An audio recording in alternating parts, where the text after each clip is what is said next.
Welcome back. Musician, podcast host, now biographer. The bassist from the Avett Brothers, his name is Bob Crawford. The subject of his book, The Sixth President of the United States, John Quincy Adams. Here is part of our conversation about that book, America's Founding Son.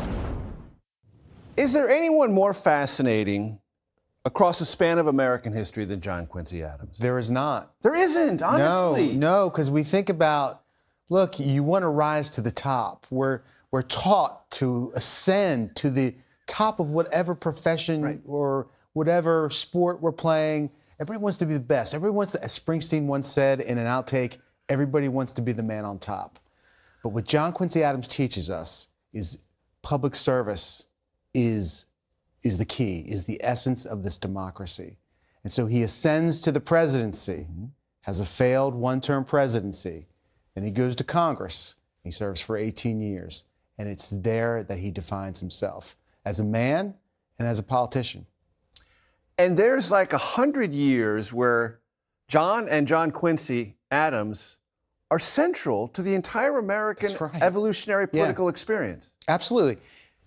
John Quincy Adams, is appointed to his first diplomatic post by George Washington. That's right. Probably his hero. Probably more of a hero than his own father. His own father, right? Right. He was a complete fanboy for George Washington. He names his oldest son, George Washington Adams. But then he serves in Congress with a young Abraham Lincoln. And so JQA, seriously, he touches the Revolution, he touches the Civil War. He's the man standing in the gap. Exactly. And his career exemplifies something that I don't think people who think about modern America and the modern American presidency can appreciate. At the time he went back to the House, yes, that was a step down, but Congress was still considered more powerful than the president. Article 1, Major. Yes. Article 1. Article 1, let's go. Yeah, and of course, his son, Charles Francis Adams, you know, he's going into Congress. He's like, Dad, you can't do this. You can't go into Congress. It's a demotion.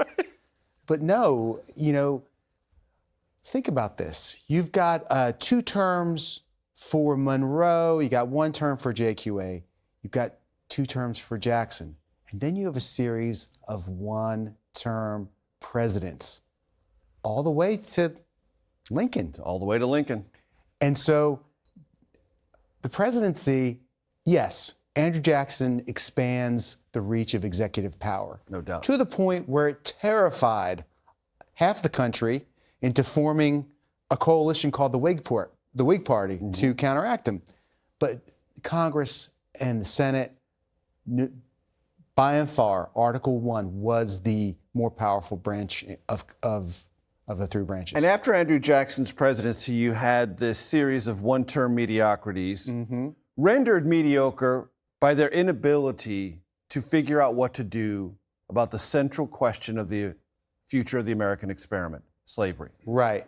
And John Quincy Adams, while in the House, flows through that entire arc of history. Yeah, and that's where he makes his turn as a person, as a man.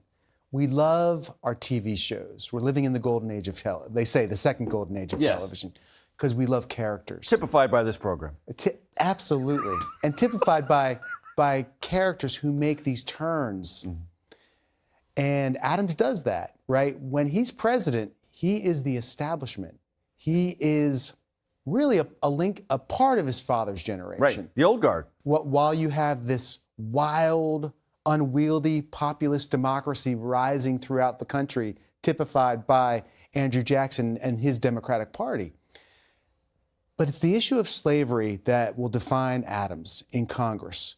Because at the time, the anti-slavery movement was beginning to gain some momentum. They were called abolitionists. They were radicals. They were Christian. Many of them were women. And they were stirring the pot in the North, and they were disrupting the status quo, which gained them a lot of hostility. One of the ways they tried to get their message out was through sending petitions to Congress. That they would be read. That they would be read, because the First Amendment, we petition our government for redress of grievances. Yes. And so they couldn't go on the internet and send their congressman an email. They couldn't visit his local office, right? They couldn't even go on the telegraph wire because that didn't exist either. It didn't exist yet. So, but what they would do is they would literally send a petition praying for the end of slavery in Washington, D.C. And Adams, he would get up there and he would read these petitions. And he was one of the few congressmen who would. You can listen to the rest of my conversation with Bob Crawford, and it is really a cavalcade of early American history on your favorite podcast platform.